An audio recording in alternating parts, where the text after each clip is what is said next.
Salut les amis pêcheurs! Et si je vous disais que votre plus grande qualité, cette précision et cette régularité que vous mettez dans votre jeu de Mormishka, est justement ce qui fait fuir le poisson? Ça semble fou, non? Pourtant, aujourd'hui, on ne va pas parler de la meilleure couleur ou du poids idéal. Non, on va décortiquer l'invisible, le rythme, la vibration, et pourquoi votre animation si parfaite est en réalité un signal d'alarme pour n'importe quel gardon ou perche un peu méfiant. Restez bien avec moi, car ce que je vais vous révéler pourrait bien être la raison pour laquelle vos voisins de ponton ramènent du poisson et pas vous. On va déconstruire une idée reçue tenace, une de celles qu'on se transmet de génération en génération sans jamais la remettre en question. D'ailleurs, par curiosité, vous êtes plutôt du genre à faire une animation rapide et saccadée, ou lente et régulière? Lâchez votre réponse en commentaire, j'ai hâte de voir s'il y a une tendance avant même qu'on commence. Pendant des années, le discours a été le même au bord de l'eau. On nous a toujours dit, pour la Mormishka, trouve le bon tremblement, la bonne fréquence, et ne la change plus. Sois régulier. C'est le mantra qu'on entend depuis des décennies. On s'achète des cannes ultra sensibles, des sions de toutes les couleurs, des moulinets qui pèsent rien. Tout ça pour perfectionner ce petit tremblement du poignet. On pense, logiquement, que la perfection technique est la clé du succès. On s'imagine qu'un mouvement parfaitement répétitif va finir par hypnotiser le poisson, le forcer à mordre par curiosité ou par pur agacement. C'est une logique très humaine, une logique de machine. Mais le problème fondamental, c'est que le poisson, lui, n'est pas une machine. Il vit dans un monde qui est tout sauf parfait et régulier. Son environnement est fait de chaos, d'imprévus, de courants subtils et d'imperfections. Et c'est précisément là que notre belle logique de pêcheur si bien huilée s'effondre complètement et devient contre-productive. Alors, commençons par le commencement, le plus grand mythe de tous, celui du rythme parfait. C'est l'idée qu'un bon pêcheur à la Mormishka doit avoir un jeu aussi régulier qu'un métronome. Imaginez la scène, vous la connaissez par cœur. Vous êtes là, au bord de l'eau, le froid vous pique les doigts, et toute votre concentration est focalisée sur votre sion pour lui imprimer ce petit tremblement constant, cette oscillation parfaite. On vous a dit que c'était ça, le secret. Mais maintenant, faites un effort d'imagination. Pensez à une véritable larve aquatique, un petit ver de vase au fond de l'étang. Est-ce qu'elle bouge comme un robot? Est-ce qu'elle a un rythme constant et prévisible? Jamais de la vie. Elle va frétiller un coup, s'arrêter net, se laisser porter passivement par un micro-courant, puis bouger à nouveau de manière totalement imprévisible. Sa vie est une suite d'actions chaotiques et de longues pauses. Alors, quand votre Mormishka débarque dans son champ de vision avec sa danse parfaite et répétitive, elle ne ressemble en rien à une proie naturelle. Pour un poisson méfiant qui a appris à survivre en détectant la moindre anomalie, ce mouvement parfait est la plus grosse des anomalies. C'est un signal clair que quelque chose ne va pas. Ce n'est pas de la nourriture, c'est un piège. Votre perfection technique devient votre pire ennemi. Maintenant, allons un peu plus loin.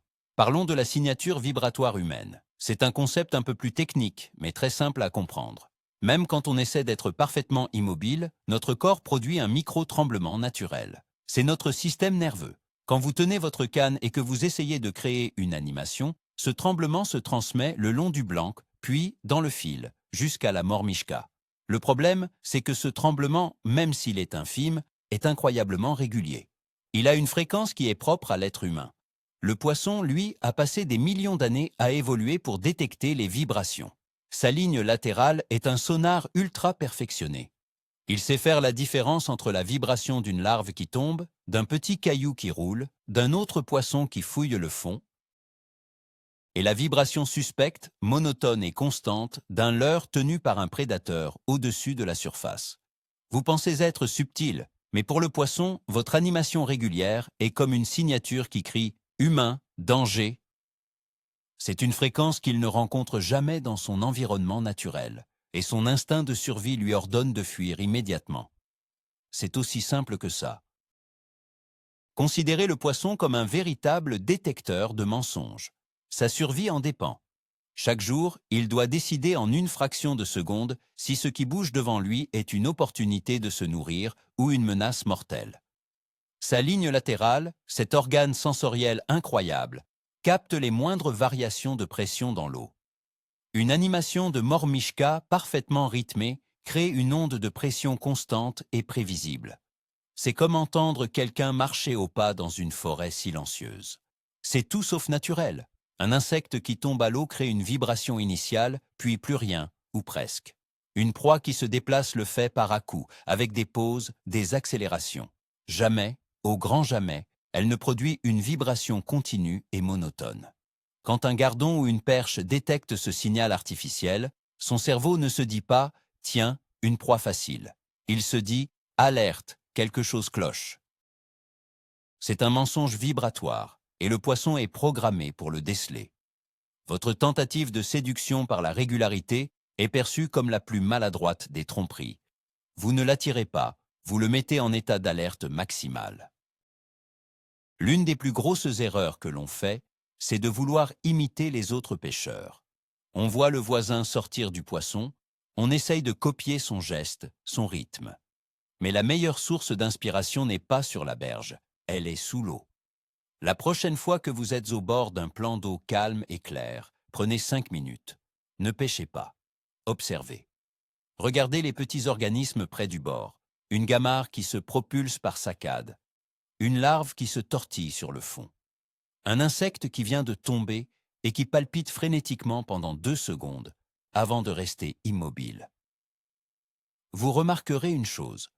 Aucun d'entre eux n'a un mouvement continu et régulier.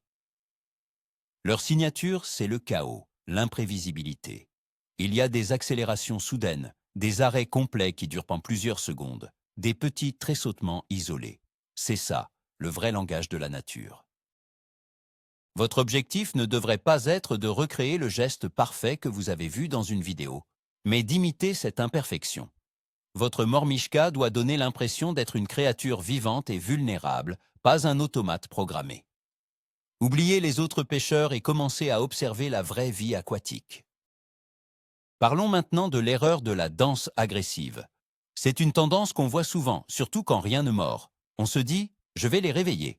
Et on se met à pratiquer une animation très rapide, à haute fréquence, presque sans aucune pause. On fait vibrer le sion comme un fou, en pensant que cette agitation va attirer l'attention et déclencher une attaque réflexe. En réalité, on obtient l'effet inverse.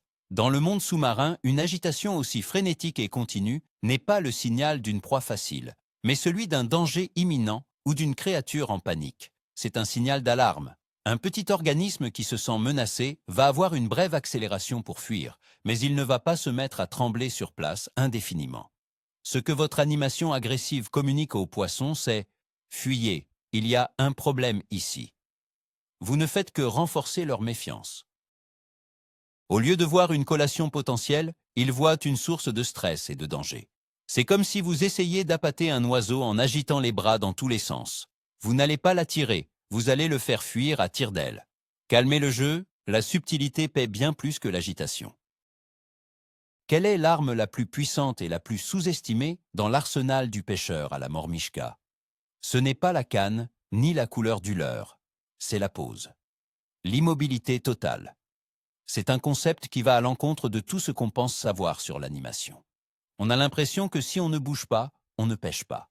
C'est une erreur monumentale.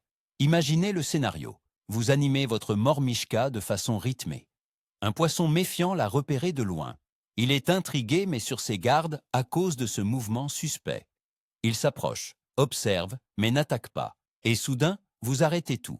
La Mormichka s'immobilise sur le fond ou reste suspendue. Le signal d'alarme, le mouvement régulier, a cessé. Pour le poisson, l'anomalie a disparu. Ce qu'il voit maintenant, c'est juste une petite forme inerte qui ressemble à une proie vulnérable et sans méfiance. C'est à ce moment précis, dans les secondes qui suivent à l'arrêt, que la touche se produit 9 fois sur 10. La pause brise le schéma artificiel. Elle rassure le poisson et transforme la méfiance en opportunité. Ne sous-estimez jamais le pouvoir de ne rien faire. Une pause de 5, 10, voire 15 secondes peut être bien plus productive que 15 secondes d'animation frénétique. Votre sion, ce magnifique indicateur de touches colorées et sensibles, est aussi un traître. Il vous trahit en permanence.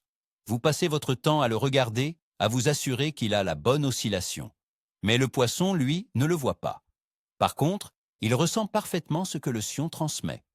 Un sion qui vibre de manière constante, même très légèrement, envoie un message continu dans la ligne. C'est cette fameuse vibration artificielle dont on parlait. Il agit comme un haut-parleur qui diffuserait en permanence un message d'alerte. Le moindre mouvement de votre part, le moindre tremblement, est amplifié et transmis. La solution? Apprendre à utiliser le sion non pas comme un moteur, mais comme un simple indicateur. L'animation ne doit pas venir d'un tremblement constant du poignet qui fait danser le sion. Elle doit venir d'une tirée lente, d'un petit lift de la canne, suivie d'une pause où le sion redevient parfaitement immobile, juste tendu par le poids de la mormishka. Le sion ne doit bouger que de deux manières, soit parce que vous le soulevez doucement, soit parce qu'un poisson aspire votre leurre. S'il tremble en permanence, vous ne pêchez pas, vous faites peur au poisson. On pense souvent aux vibrations de la mormishka elle-même, mais on oublie un autre élément crucial, le son et la vibration de la ligne dans l'eau. Surtout si vous utilisez un nylon d'un diamètre un peu important, ou une tresse. Quand vous imprimez une animation constante et rapide, votre ligne frotte contre les molécules d'eau. Cela crée une résonance, un sifflement ou un bourdonnement très subtil pour nous, mais parfaitement audible pour un poisson via sa ligne latérale. C'est un son qui n'existe absolument pas dans la nature. Une larve qui bouge ne fait pas chanter un fil de plusieurs mètres qui la relie à la surface. Ce son est la signature ultime du piège. Il est d'autant plus marqué que votre animation est rapide et régulière. C'est encore une raison pour laquelle les animations minimalistes et les longues pauses sont si efficaces. Pendant une pause, la ligne est statique, elle ne produit aucun son parasite. La mormishka est seule, silencieuse. Elle redevient une proie crédible. Pensez-y la prochaine fois que vous ferez vibrer votre sion à toute vitesse. Vous êtes peut-être en train de jouer une musique que les poissons détestent. Prenons un cas concret, l'imitation du verre de vase. C'est l'une des èches les plus utilisées avec une mormishka. On met une bille de tungstène rouge, on ajoute 1 ou 2 asticots et on pense imiter un verre de vase. Mais ensuite, on lui inflige une animation qui n'a rien à voir avec le comportement réel de cette bestiole. Un vrai verre de vase au fond de l'eau a des mouvements très limités. Il se tortille sur lui-même avec de faibles amplitudes. Il ne fait pas des sauts de 10 cm de haut en bas comme un yo-yo. Quand vous pratiquez une animation ample et rapide, même avec le meilleur des imitations, le mensonge est énorme. Le poisson voit quelque chose qui a la couleur et la forme d'un verre de vase, mais qui se comporte comme une créature totalement différente et inconnue. C'est la fameuse vallée de l'étrange de la pêche. C'est tellement presque ça que ça en devient effrayant. Pour être crédible, l'animation doit correspondre à ce que vous êtes censé imiter. Si c'est un verre de vase, pensez à des micro-tremblements sur place, des petits grattages du fond et surtout, de très longues périodes d'immobilité. C'est ça, la vraie imitation. Il faut aussi prendre en compte un facteur de plus en plus important, la pression de pêche et l'éducation du poisson. Sur les plans d'eau très pêchés, les poissons ne sont plus naïfs. Ils ont vu passer des centaines, voire des milliers de leurres et de montages. Ils ont appris à associer certains stimuli à un danger. Et quel est le stimulus le plus courant produit par les pêcheurs à la mormishka? Précisément cette vibration régulière et mécanique. Un vieux gardon ou une perche éduquée a appris, peut-être après s'être fait piquer 1 ou 2 fois, ou après avoir vu ses congénères se faire capturer, que ce bzé bzé bzézèz constant dans l'eau est synonyme de piège. C'est un réflexe conditionné. Vous pouvez avoir la mormishka la plus attractive du monde, si votre animation est celle que tous les autres pêcheurs utilisent, vous ne ferez que déclencher leur système d'alarme. C'est pourquoi, sur ces secteurs difficiles, les pêcheurs qui sortent du lot sont ceux qui proposent quelque chose de différent. Une approche basée sur l'immobilité, sur des tirées très lentes, sur une animation chaotique. Ils brisent le code que les poissons ont appris à déchiffrer. Voici un paradoxe amusant, le rôle de la fatigue du pêcheur. Vous avez déjà remarqué qu'il arrive souvent d'avoir des touches après plusieurs heures de pêche, au moment où on commence à fatiguer, où notre concentration baisse. On pense que c'est parce que le poisson s'est enfin activé, mais la raison est peut-être ailleurs. Quand vous êtes fatigué, votre geste perd en précision. Votre animation, qui était si régulière et parfaite au début de la session, devient plus brouillonne, plus erratique. Vous faites des pauses plus longues sans vous en rendre compte, simplement pour reposer votre poignet. Votre tremblement devient moins constant. En d'autres termes, sans le vouloir, votre fatigue vous fait pêcher de manière plus naturelle. Vous arrêtez d'être une machine parfaite et votre animation commence enfin à ressembler à quelque chose de vivant et d'imparfait. C'est souvent à ce moment-là qu'un poisson qui observait votre manège depuis 1 heure, méfiant, se décide enfin à attaquer. La menace mécanique a laissé place à une proie qui semble plus crédible.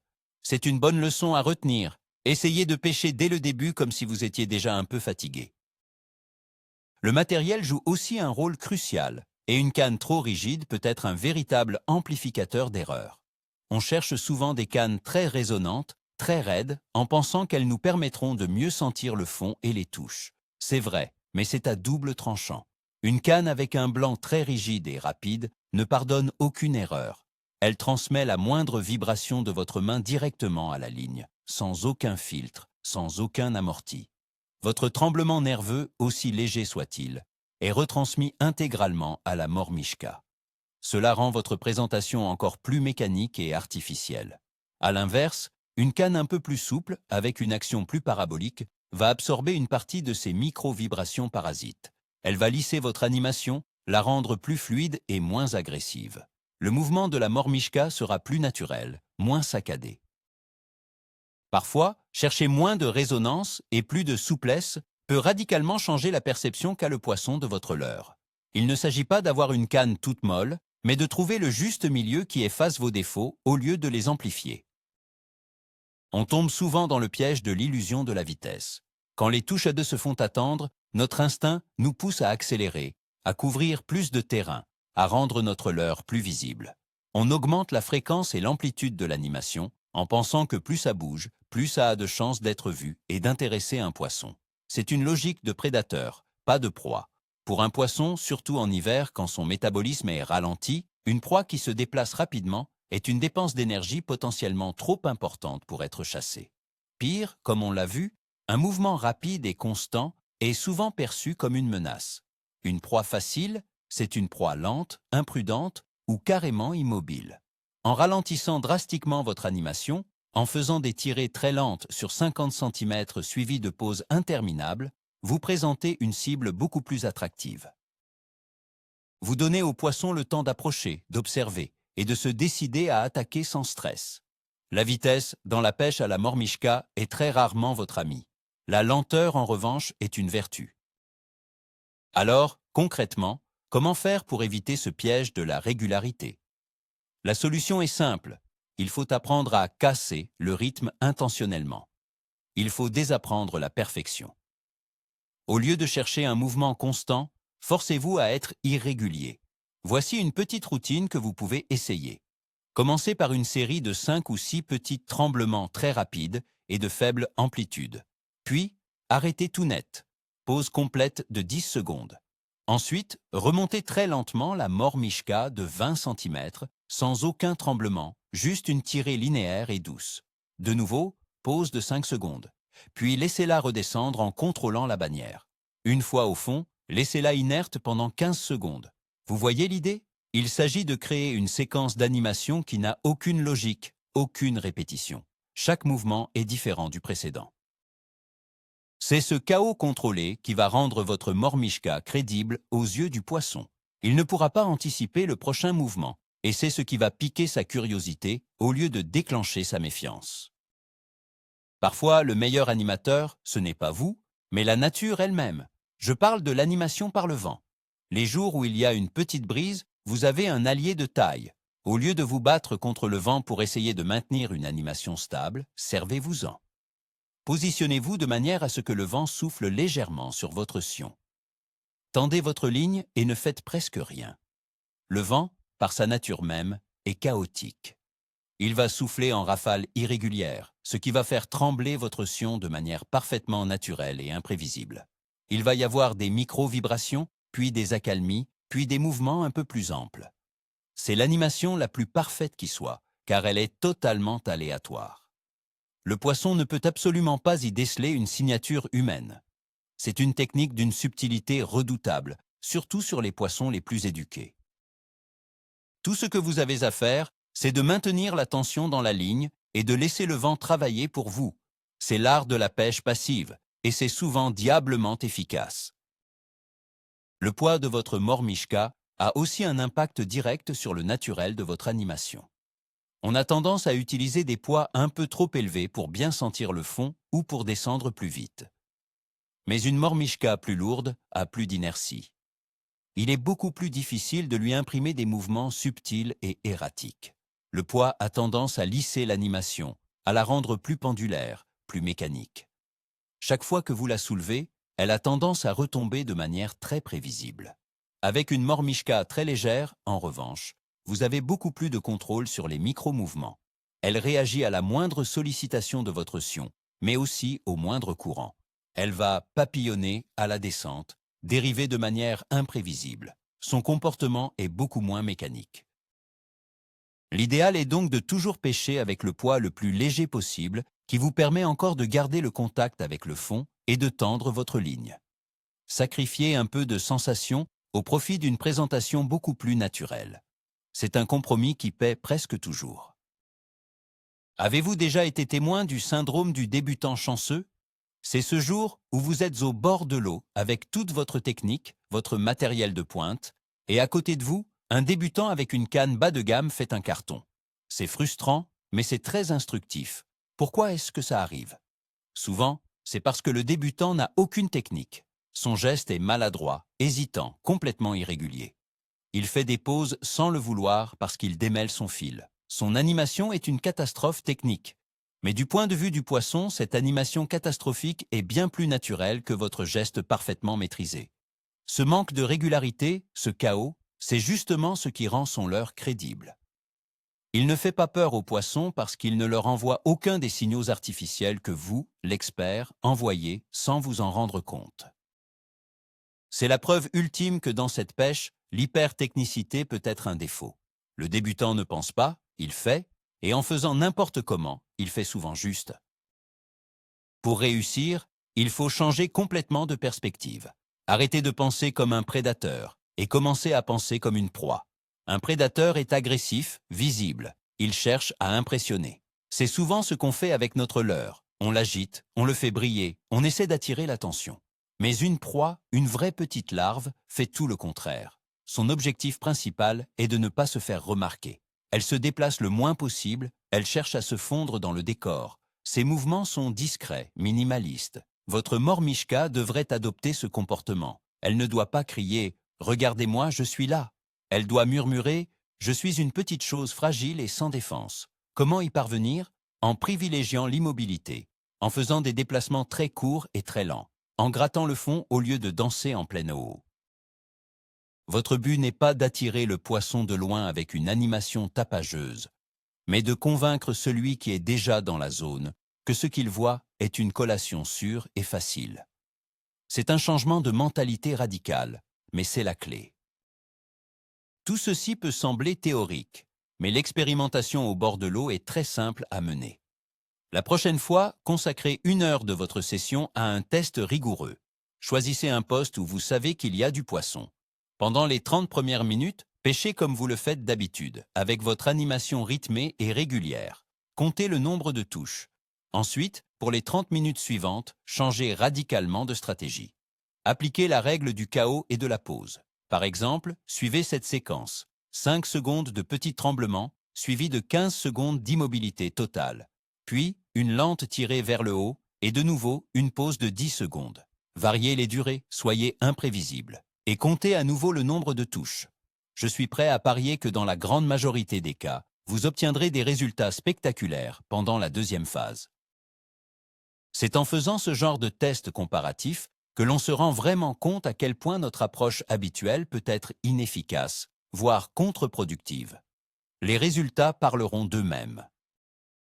Et si vous avez encore des doutes, le verdict final, le plus implacable, est celui de la technologie.